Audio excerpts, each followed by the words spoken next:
মাছ ভাজা করেছি বন্ধুরা। আর মাছ ভাজা খেতে তো সকলেই পছন্দ করে, তাই না? আজকে আমি না অল্প উপকরণ দিয়ে মুচমুচে মজাদার মাছ ভাজা করে দেখাবো তোমাদের সবাইকে।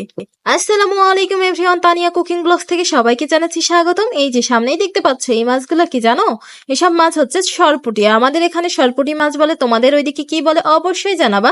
আর এই মাছটাতে আমি কি কি উপকরণ দিচ্ছি দেখলেই বুঝতে পারবা। আর এখানে আমি প্রথমেই বলতে চাচ্ছি যে মাছগুলোকে কিন্তু ভালো করে ধুয়ে নেওয়া হয়েছে, পানি ঝরিয়ে নিয়েছিলাম। তারপর সেখানে আমি হলুদের গুঁড়া দিয়ে দিচ্ছি 1 চামচের অর্ধেক। এখানে মরিচ গুঁড়া দিয়েছি 1 চামচ, ছোট চামচ যেগুলো থাকে সেগুলো দিয়ে। লবণটা দিচ্ছি স্বাদ মতো, বেশি উপকরণ না, এই 3টা মাত্র উপকরণ দিয়ে মাছ ভাজাটা যে এত মজা হবে কি আর বলবো। তোমরা সবাই কিভাবে মাছ ভাজা করো অবশ্যই কমেন্টে জানাবা। আর এরকম করে কিন্তু এখন হাত দিয়ে ভালো করে আমি এটাকে মিক্সড করে নিচ্ছি। কারণ সবগুলোকে যদি ভালো করে উপকরণগুলো যদি মাখিয়ে না নেই, তাহলে মাছের মধ্যে কিন্তু যে মশলাটা আছে সেটা যদি ভিতরে না যায় তাহলে তো খেতে ভালো লাগবে না। সেই জন্য হাত দিয়ে ভালো করে সবগুলো মশলার উপকরণগুলোকে মাছের মধ্যে ঢুকিয়ে দিচ্ছি। আর দেখতেই পাচ্ছেন কতটা সুন্দর লাগছে, তাই না? কালারফুল লাগছে, কারণ মরিচের যে গুঁড়াটা দিয়েছি এটা একটু বেশি করে দিবেন। একটু ঝাল, লবণ, একটু হলুদের গুঁড়া যদি একটু থাকে, হলুদ গুঁড়াটা একটু কম দিবেন, কিন্তু ঝাল আর লবণটা একটু বেশি করে দিবেন। ও খেতে যা মজার লাগবে বন্ধুরা, আমি তোমাদের কি বলবো।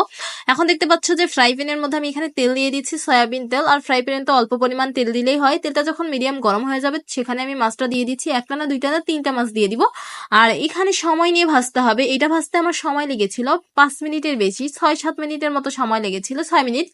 আর তোমাদেরটা কম বেশি লাগতে পারে, কারণ এখানে চুলার আঁচটা কম বেশির মধ্যে থাকলে এরকমই হবে। আর এই যে দেখতেই পাচ্ছ, এটাকে আমি উল্টিয়ে পাল্টিয়ে দিচ্ছি, কারণ আমি চুলার আঁচটা একবারে মিডিয়ামে লোতে রেখেছিলাম, সেই জন্য আমার সময় লেগেছিল। আর তোমরা যদি চাও যে না আমি তাড়াতাড়ি করবো, তাহলে কিন্তু 3 মিনিটের মধ্যেও কিন্তু মাছ ভাজিটা হয়ে যাবে।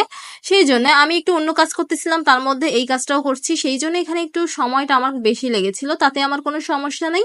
এখন আমি এটাকে উল্টিয়ে পাল্টিয়ে দিচ্ছি। আর দেখতেই পাচ্ছ আমি এইরকমই কিন্তু উঠিয়ে নিব, কারণ আমি একবারে বেশি মুচমুচে করব না। এটা যখন আমি উঠাবো তার কিছুক্ষণ পর ঠান্ডা হলে কিন্তু আরো মুচমুচে হয়ে যাবে।